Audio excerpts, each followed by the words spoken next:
Hello, my dear students. In this session, we'll be doing some questions of critical reasoning. We'll be discussing some questions जहाँ पे कि weakening the argument पे based questions होंगे या फिर strengthening the argument पे based questions होंगे और some questions on other types of reasoning. चलिए start करते हैं. सेशन बहुत ही मज़ेदार होगा, मज़ा आएगा आपको सेशन में. पहला क्वेश्चन लेते हैं आज का. So first question is, in a recent performance approval done by company X, more than 70% of the employees were found to be underperforming. Okay. So recent performance approval में more than 70% employees were underperforming, and HR manager of the company X that said, I think that the restructuring done by the company in the previous year is responsible for the underperformance. So according to him, restructuring done by the company in the previous year is the reason behind underperformance. So restructuring is connected with underperformance. That is what the HR manager thinks. And not just connected, it is responsible. Yani restructuring has probably caused the underperformance. Now the question is saying, which of the following statements weakens the statement of HR manager? Weakens the statement of HR manager. Weakens यानी कि कमजोर करता है. कमजोर करने का मतलब क्या हुआ कि यानी कि out of the these four, there might be three statements, because answer तो एक ही होगा. There might be three statements, three which are either strengthening the statement, यानी सपोर्ट कर रहे होंगे स्टेटमेंट को. Either strengthening, three must be either this strengthening or neutral, और one होगा जो कि वीकेन करेगा. आइडेंटिफाई करने की कोशिश करते हैं. ठीक है. First statement is saying the incentive linked to performance were abolished upon restructuring creating dissatisfaction among employees. So when restructuring happened, incentive linked to performance was abolished. और कब हुआ abolish? जब restructuring हुई. So that created dissatisfaction. So यानी कि restructuring से ये dissatisfaction आया. Isn't it so? तो जो statement है वो यही तो कह रहा है HR manager का, restructuring caused underperformance, तो dissatisfaction आया. यानी कि first one is kind of supporting the statement. Supporting the statement, kind of supporting the statement. तो फर्स्ट वन हमारा आंसर नहीं हो सकता, बिकॉज वीकेन नहीं कर रहा है. हमारा आंसर वो होगा जो कि वीकेन कर रहा होगा आर्ग्यूमेंट को. सेकंड स्टेटमेंट कह रहा है after restructuring the decision making power was taken away from the employees, thus delaying the work by long hours. Restructuring के बाद एक और इवेंट हुआ कि डिसीजन मेकिंग पावर को भी ले लिया गया एम्प्लॉइज से, hence work hours were delayed. So again restructuring cause something negative for employees. So supporting the statement, not weakening it, strengthening it instead. So B is also wrong. C कह रहा है number of projects in company X increased by 60% this year, thereby increasing the burden on the existing employees this year. So जो statement C है इसमें कहीं पे भी restructuring का कोई mention नहीं है. This is not related to restructuring. Could be. इसको होल्ड पे रखते हैं, इस पे बाद में डिस्कशन करेंगे. ऑप्शन डी कह रहा है after restructuring the employees were required to report to multiple bosses leading to ambiguity at the workplace. Again restructuring के बाद ऐसा हुआ कि एम्प्लॉइज को रिपोर्ट करना पड़ रहा है मल्टीपल बॉसेस को, and hence this is leading to the ambiguity. So again restructuring is causing something negative for employees. So this is also strengthening, supporting the initial statement. Definitely this is also not the answer. So the three options A, B and D are strengthening the statement, and C is unrelated, completely unrelated. C is talking about something different, something entirely different. क्या कह रहा है C कह रहा है number of projects in company X increase by 60%, thereby increasing the burden on the existing employees. तो यानी कि नंबर ऑफ प्रोजेक्ट्स इस बार इंक्रीज किए हैं, इसलिए बर्डन इंक्रीज हुआ है, which is some different reason, not related to restructuring. तो बेसिकली स्टेटमेंट C ये कहना चाह रहा है कि रिस्ट्रक्चरिंग रीजन नहीं है, कोई और रीजन है, which is number of projects in the company X increased by this 60%. So that might be the reason. So this is weakening the initial statement made कि restructuring is the reason. So definitely option C is our answer, that yes, this is weakening the statement. Is it clear? क्या logic समझ में आया कि कैसे हमने negate किया बाकी ऑप्शंस को? ठीक है, क्लियर. नेक्स्ट क्वेश्चन पे चलते हैं. Next question is saying inflation rose by 5% over the second quarter, by 4% during the first quarter, and higher than 3% recorded during the same time last year. However, the higher price index did not seem to alarm national stock index as stock prices remain steady. यानी कि inflation तो बढ़ रहा है, but उसके बाद भी stock prices are almost at the same levels. सो उनमें कोई बहुत ज़्यादा चेंज नहीं आया, यानी कि स्टॉक मार्केट में कोई पैनिक का सिचुएशन नहीं है, कोई किसी तरह का इफेक्ट नहीं है इस इन्फ्लेशन का. So question is asking which of the following if true could explain the reaction of national stock index. Option A कह रहा है आरबीआई अनाउंस्ड दैट जानकार बनिए सुरक्षित रहिए.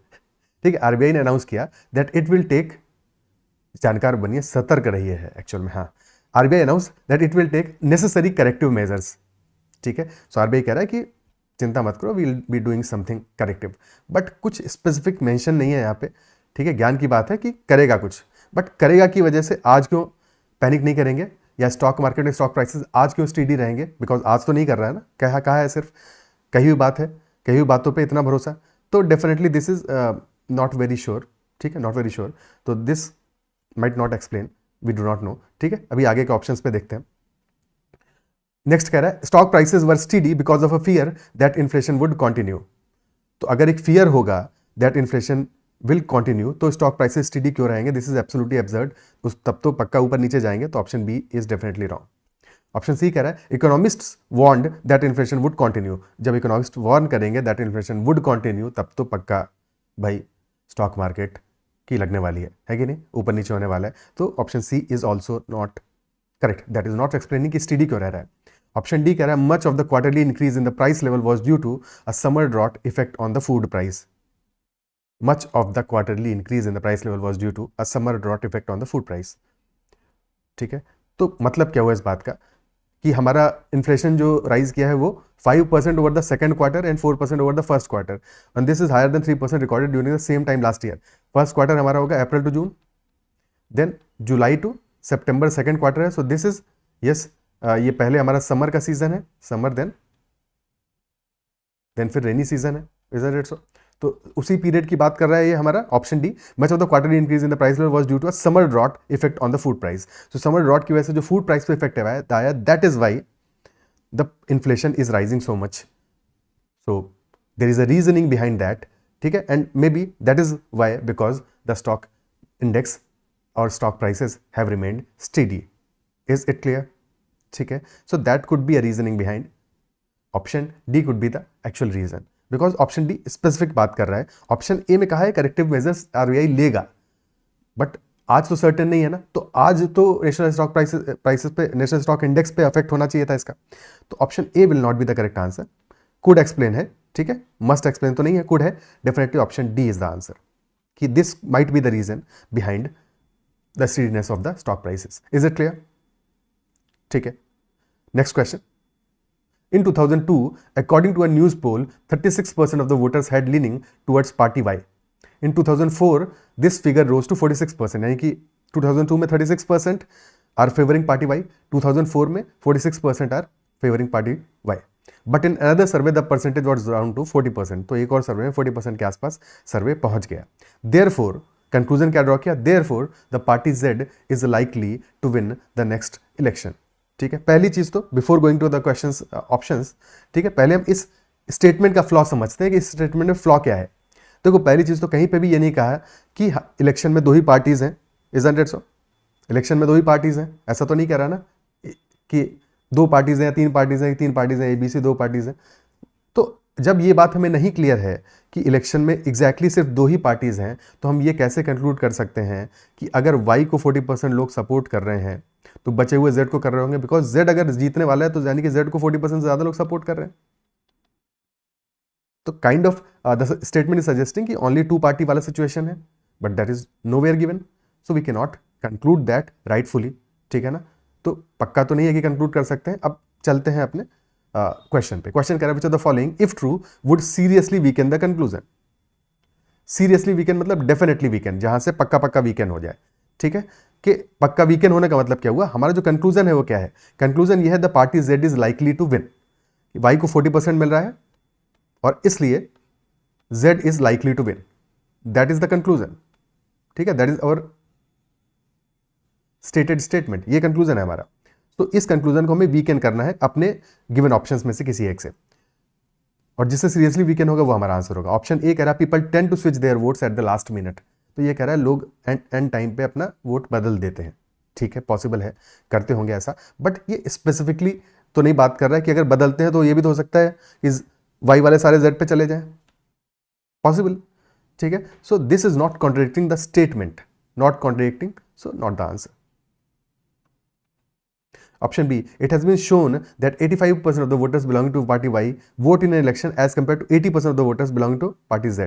तो ठीक है, यहाँ पे कह रहा है कि 85% of the voters belonging to party Y vote as compared to, but it has been shown in the past. जरूरी नहीं है कि आगे भी ऐसा ही ट्रेंड कंटिन्यू हो, पर अगर कंटिन्यू होता भी है तो भी हमको ये तो नहीं पता है ना कि Z को सपोर्ट करने वाले कितने % लोग हैं, ये तो नहीं पता है स्टिल। तो हम 85-80% अप्लाई कहाँ पे करेंगे, क्योंकि Z वाली वैल्यू तो अननोन है हमारे लिए। तो option B is also not actually doing much damage to the statement anyway.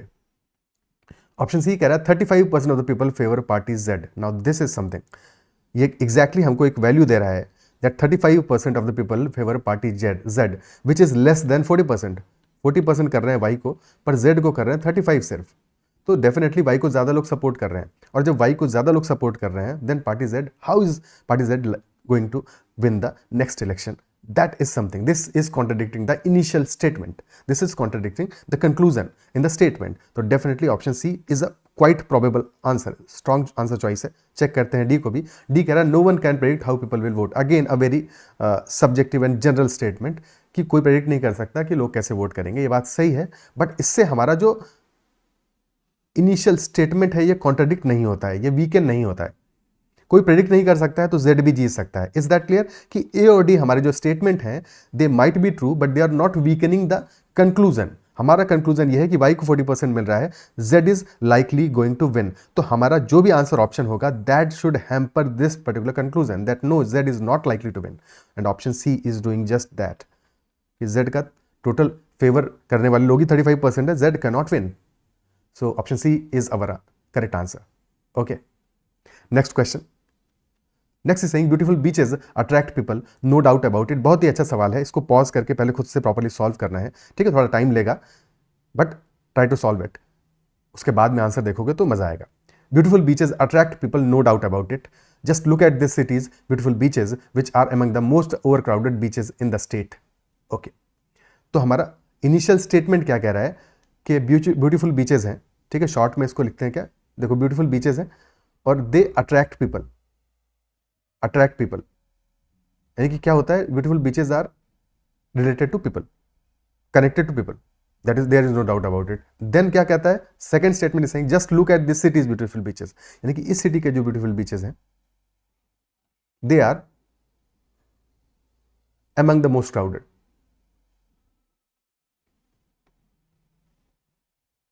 They are among the most crowded. Clear है? Okay, so in a way it is saying that beautiful beaches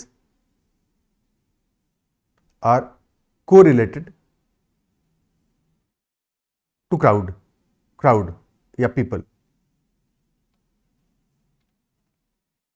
ठीक है? So if beautiful beaches X, तो X is correlated to Y, and then since beautiful beaches are correlated to crowd or people, beautiful beaches attract people, यानी कि beautiful beaches cause people, cause crowd,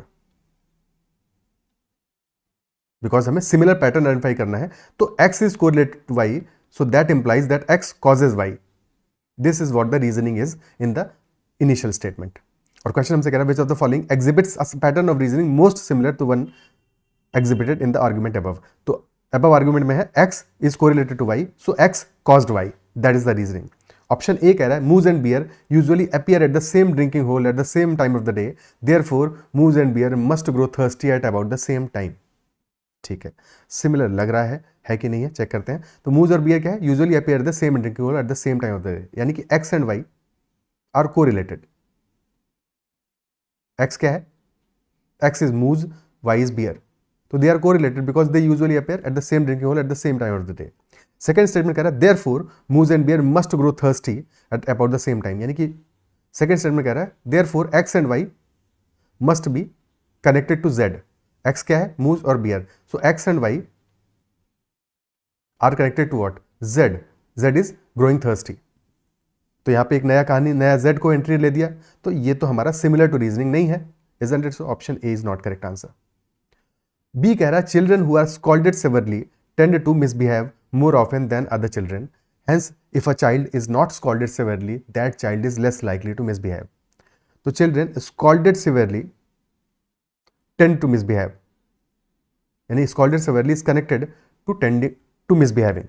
ठीक है, so यानी x is connected to y, x is related to y. Then कह रहा है not scolded less likely to misbehave.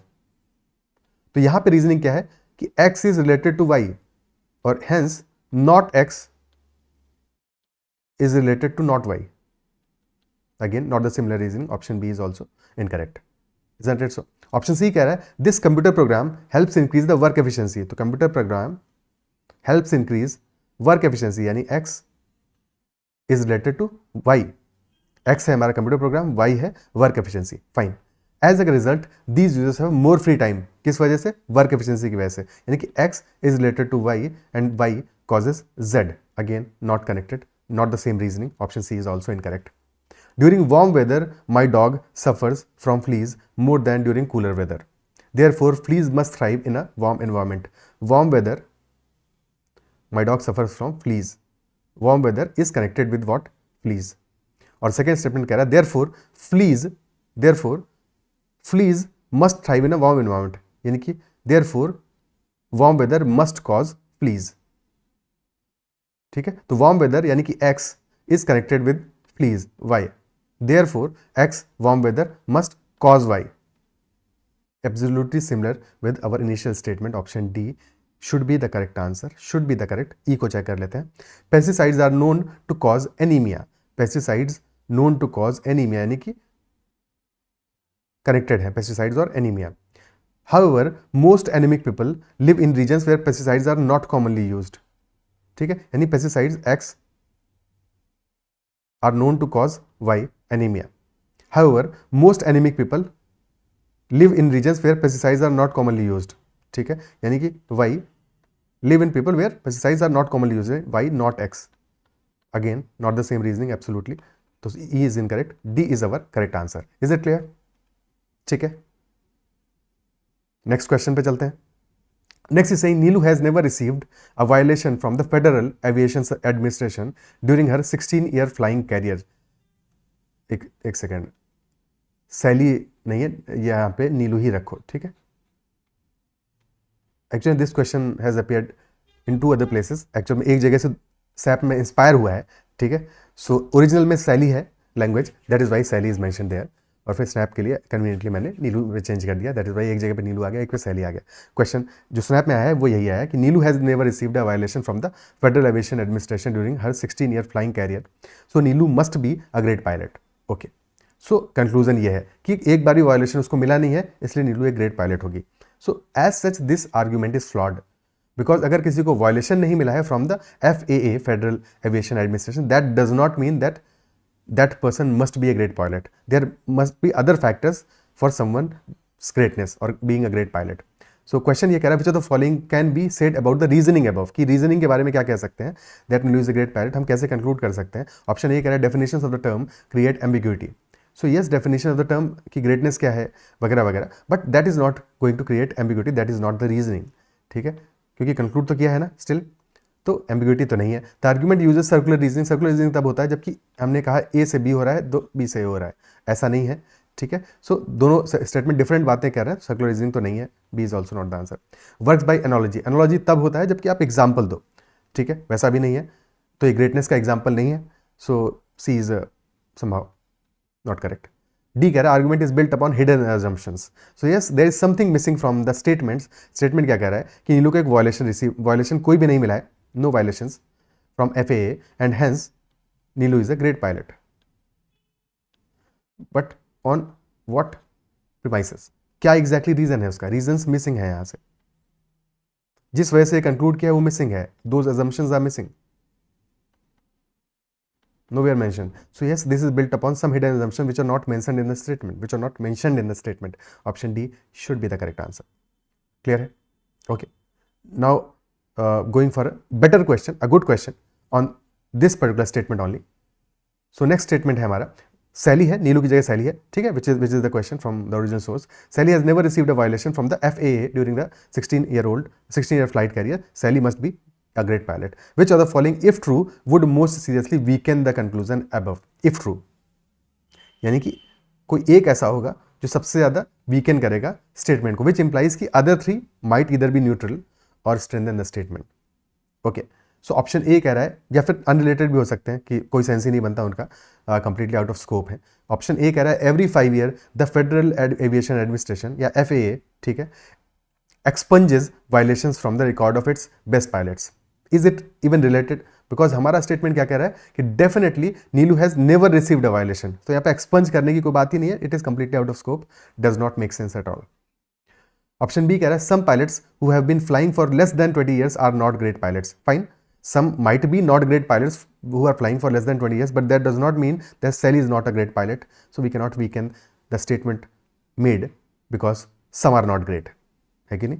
ठीक है, because अगर कोई कहे कि Sachin Tendulkar has made 15,000 runs, hence he is a great batsman, हालांकि यहाँ पे डिफरेंट चीज़ है, बट एक एग्जाम्पल के लिए, so many batsmen are there which are not great batsmen, that does not mean Sachin is not a great batsman, ठीक है? So this has nothing to do with the conclusion made above, completely unrelated, ठीक है? Some will always be there which are not great, that does not mean that nobody is great, or someone can be great, gets weakened because of this particular statement. No, that is not the case. Option B is wrong answer.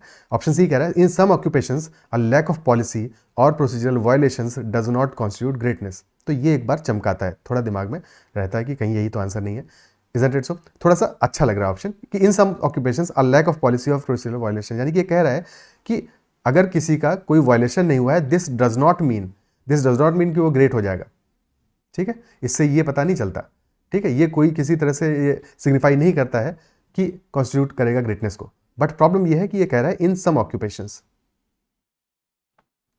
How do we know कि flying is और being a pilot is one of those occupations? That we do not know, isn't it so? तो ये एक hazy सी बात कह रहा है जिसके बारे में we are not certain, we are not sure कि क्या ये कनेक्टेड है हमारा इस प्रोफेशन से या नहीं कनेक्टेड है, इस ऑक्यूपेशन से कनेक्टेड है नहीं connected, we do not know, those might be some other occupations and not this. तो C is not weakening the conclusion, ठीक है? It is not weakening it. Option D कह रहा है early in their careers most great pilots receive violations from the federal aviation administration, ठीक है? So this is saying एक different बात कह रहा है कि early in their careers most great pilots receive violations from the FAA, which implies that even after receiving violations there are some great pilots, most great pilots, in fact ये तो कह रहा है there are many great pilots, so यानी कि violations receive किए and still there are many great pilots or most great pilots, so many greats receive violations, which is different from the conclusion that is drawn in the initial statement, क्योंकि initial statement कह रहा है no violations hence great, ये तो कह रहा है violations still great, तो violations के बाद भी लोग great pilot बन सकते हैं, isn't it so? यानी कि violations और great pilots के बीच में कोई बहुत मेजर कनेक्शन नहीं है, that is what option D is suggesting, isn't it so? कि violations and greatness are not connected probably, because तभी तो ऐसा है कि violations and greatness are not much correlated or connected, and if they are not much correlated तो फिर हम conclusion कैसे ड्रॉ कर सकते हैं अपना स्टेटमेंट में? तो option D is weakening it, but अभी ऑप्शन ई को भी चेक कर लेते हैं। ऑप्शन ई कह रहा है federal aviation administration does not publicize information about its violation of skills, तो पब्लिसाइज करे ना करे इससे क्या फर्क पड़ेगा? ग्रेटनेस इज नॉट अबाउट कि पब्लिसाइज कर रहा है या नहीं कर रहा है, तो E is also completely unrelated, D will be our answer because D is directly saying that violation and greatness are not correlated, because जिनको वायलेशन मिलते हैं वो भी ऐसे भी बहुत सारे ग्रेट पायलट्स हैं, ठीक है? फॉर एग्जाम्पल जैसे कहा कि फॉर एग्जाम्पल कोई कहे, वही सचिन वाला एग्जाम्पल क्योंकि दिया था तो वही एग्जाम्पल देते हैं, if somebody says that there is a player X and that player X has played for 50 innings and in those 50 innings he has never scored 0, so he is a great batsman, he has never gone out for a duck, hence he is a great batsman, यानी 0 पे कभी out नहीं हुआ तो great batsman है। तो इसके contradiction में ये कहा जा सकता है अगर ये स्टेटमेंट कोई कहे कि सचिन बहुत बार अपने कैरियर में 0 पे आउट हुआ है but he is a great batsman, there are many other batsman जो बहुत बार अपने कैरियर में 0 पे आउट हुए हैं but they are great batsman, तो 0 पे आउट होना और ग्रेटनेस दोनों कनेक्टेड नहीं है बिकॉज वो एक स्पेसिफिक इवेंट है, but in general larger perspective में देखेंगे so that might be possible कि कुछ बार 0 पे आउट हुआ बट कुछ बार बहुत बड़ा स्कोर किया, और एक बंदा जो कभी 0 पे आउट नहीं हुआ बट हमेशा 1 या 2 पे आउट हो गया, ठीक है? So definitely this is how the reasoning is here. Option D is the answer in this case. Is it clear? Because violations and greatness are absolutely not connected. ठीक है, वायलेशन हो सकता है कभी, but ultimately that does not define कि you are great और not. Next question is, wine has been among the most popular export goods from California for the past 10 years. Americans have been consuming more wine from California each year than in the previous year. Yet over these same 10 years, the lack of rainfall in California has been such that the soil has not been fertile enough to grow a significant crop of wine producing grapes. यानी कि actual में इन 10 years में export तो बढ़ा है. Now the Americans are consuming more wine from California each year than in the previous year. Consumption ज़्यादा कर रहे हैं, ठीक है ना, export among the most popular export goods. So yes, wine has been exported more in these 10 years. Americans are consuming more wine in these 10 years, but still in these particular 10 years, California में soil is not fertile enough to grow a significant crop of wine producing grapes. तो ऐसा कैसे possible है कि इसी 10 years में California में तो प्रॉपर वाइन प्रोड्यूसिंग ग्रेप्स नहीं हो रहे, बट स्टिल वाइन का एक्सपोर्ट ज़्यादा हो रहा है, स्टिल अमेरिकन कंज्यूम ज़्यादा कर पा रहे हैं. So this reasoning we have to justify somehow. Which of the one of the following, if true, best reconciles the discrepancy? Discrepancy क्या है कि ग्रेप्स कम है, ग्रेप्स की वाली क्रॉप्स जो हैं they are lesser, but export of wine is more. अब कैसे पॉसिबल है ऐसा? देखते हैं कौन सा ऑप्शन जस्टिफाई कर पाता है. ऑप्शन ए कह रहा है, over the past 10 years people have been consuming more vintage wines. Vintage wines क्या है? थोड़ा सा विंटेज का डेफिनेशन तो क्लियर नहीं है, but vintage is saying which are older wines, old wines, यानी कि किसी और 10 साल 20 साल 30 साल पुरानी जो वाइन्स हैं, दे आर बीइंग कंज्यूम्ड मोर. और अगर उतनी पुरानी वाइन्स है तो उनके लिए आज के ग्रेप्स तो नहीं चाहिए ना. सो आज के ग्रेप्स से कनेक्शन ही खत्म कर रहा है एक्चुअल में. जो हमारा स्टेटमेंट ए है कि आज के ग्रेप्स का प्रोडक्शन तो डिक्रीज हो रहा है, बट 10 साल 20 साल पहले 30 साल पहले तो उनके लिए तो अलग बात है. तो डेफिनेटली जो कनेक्शन ही खत्म कर दिया इसने दोनों का. So this could be the possible answer. But अभी बाकी ऑप्शंस को चेक कर लेते हैं. Publicized effort to curb drunk driving have contributed to the trend of consuming less wine. Not much connected actually.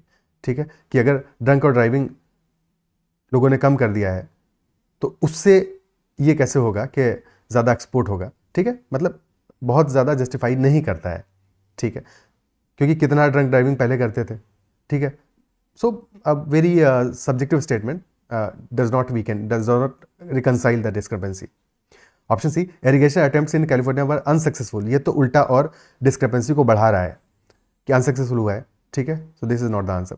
The price of California wine has dropped considerably over the past 10 years. तो price drop किया है, इससे क्या मतलब है भाई? Grapes तो फिर भी नहीं हो रहे ना. ठीक है, तो प्राइस को फ्री भी कर दोगे तो भी क्या होगा उससे? वाइन कैसे अवेलेबल होगी? तो ग्रेप्स तो चाहिए. तो option D is also not the answer, completely out of scope. Option A is the only justification कि over the past 10 years the people are consuming more vintage wines. तो vintage wines consume कर रहे हैं, उनके लिए आज के grapes की क्रॉप पे डिपेंडेंसी नहीं है, बिकॉज वो आज से 10 साल 20 साल 30 साल 40 साल 50 साल पुरानी वाली कहानी है.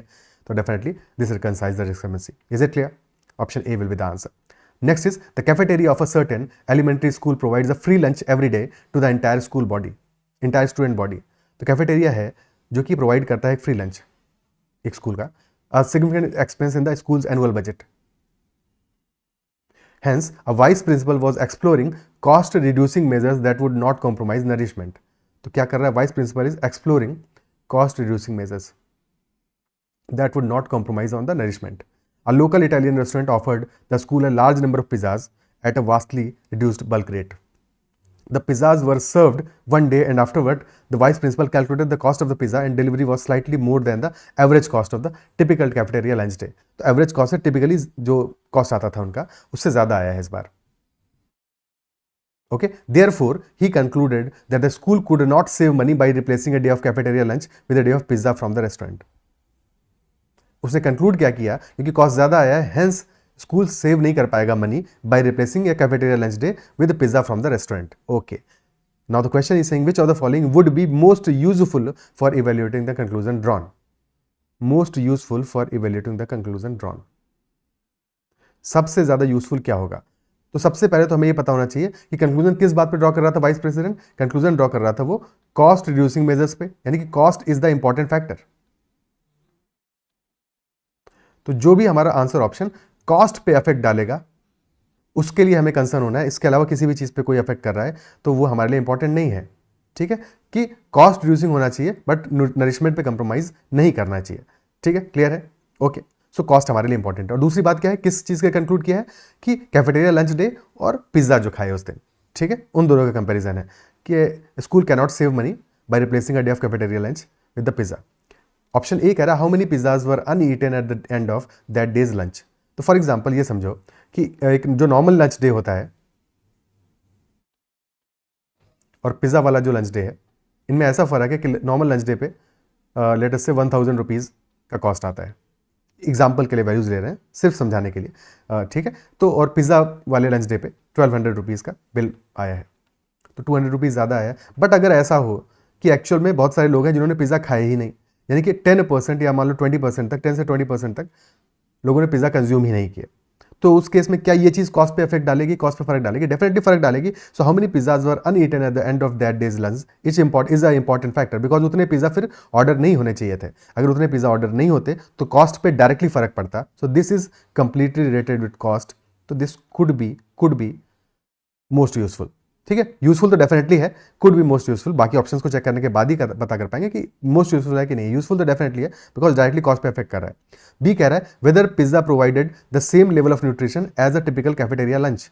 Option B is I mean completely relevant नहीं है बिकॉज नरिशमेंट की बात कर रहा है, न्यूट्रिशन की बात कर रहा है, ठीक है। बट हमारे लिए इंपॉर्टेंट क्या है यहाँ पे, because vice principal was exploring cost reducing measures, ठीक है, कॉस्ट रिड्यूसिंग मेजर्स की बात कर रहा है। तो this is not the most useful, क्योंकि नरिशमेंट के लिए कुछ भी ऐसा नहीं कहा है उसने कंक्लूजन भी जो ड्रॉ किया उसमें यही लिखा है कि school could not save money by replacing, ठीक है। नरिशमेंट के लिए कहीं कोई जिक्र नहीं है कंक्लूजन में भी, सो this is not connected. Nourishment is a concern, ये हमारा इनिशियल स्टेटमेंट में लिखा है, बट कंक्लूजन में नरिशमेंट का जिक्र नहीं आया। Nourishment is not mention in the conclusion, so nourishment is not the reason, okay. और इन एनी केस ये तो जस्टिफाई ही कर रहा है कि pizza provide the same level of nutrition. C कह रहा है whether another Italian restaurant in this town would provide a similar deal and offer free delivery. Again अब अनदर इटालियन रेस्टोरेंट, यानी कि एक नई कहानी की बात होना शुरू हो गया। अभी हमारे लिए इंपॉर्टेंट क्या है यहाँ पे, जो कंक्लूजन ड्रॉ किया वो किसके लिए ड्रॉ किया है, इस पर्टिकुलर इवेंट के लिए, यानी कि lunch day versus pizza from this particular restaurant, ठीक है। तो अनदर रेस्टोरेंट का तो कोई सेंस ही नहीं है, तो that is also not behind the conclusion, कोई यूज नहीं है इसका, ठीक है। क्योंकि हम पर्टिकुलर अभी जो कंक्लूजन ड्रॉ किया है उसके बारे में बात कर रहे हैं, आगे क्या हो सकता है that is not our concern, तो that is not useful. Option C is not the right answer. Option D कह रहा है whether other more expensive dishes from that Italian restaurant would provide a more balanced and varied set of nutrients. Again other and more expensive, तो अब ज़्यादा महंगी, जब यही pizza के साथ ही नहीं हो पा रहा है, जब पिज़्ज़ा पे ही बोल रहा है वाइस प्रिंसिपल कि नहीं इतना भी हम अफोर्ड नहीं कर पाएंगे, तो मोर एक्सपेंसिव का तो सेंस ही क्या बनता है, तो D is also not useful. So option ए हमारा आंसर हो जाएगा कि how many pizzas were uneaten is the most useful for evaluating the conclusion. Because अगर 10-20% 30% इतने पिज़्ज़ा अगर खाए ही नहीं गए, तो अगर वो ऑर्डर ही नहीं किए जाते, तो डेफिनेटली फिर ये शायद हमारा ज़्यादा महंगा नहीं पड़ता। In may be this could have been at the par with the normal lunch day. Is it clear? तो सबसे यूजफुल हमारा ऑप्शन ए है, बिकॉज अफेक्ट कर रहा है कॉस्ट को। आइडेंटिफाई कर पाए होगे कि हमें क्वेश्चंस को अप्रोच कैसे करना है, कहाँ पे क्या चीज़ इंपॉर्टेंट है, किस क्वेश्चन में किन बातों पे फोकस करना है, कैसे किसी स्टेटमेंट को हम वीकेंड या स्ट्रेंथन कर पाएंगे। आई बिलीव कि ये बातें समझ में आना शुरू हो गई होंगी। That is the last question of the session. तो अगर सेशन पसंद आया हो तो इसको लाइक जरूर करना है। अगर किसी क्वेश्चन में डाउट रह गया तो you can always comment, and all the best for the exam today, okay. So that's all for this session. Bye bye and all the best for the exam.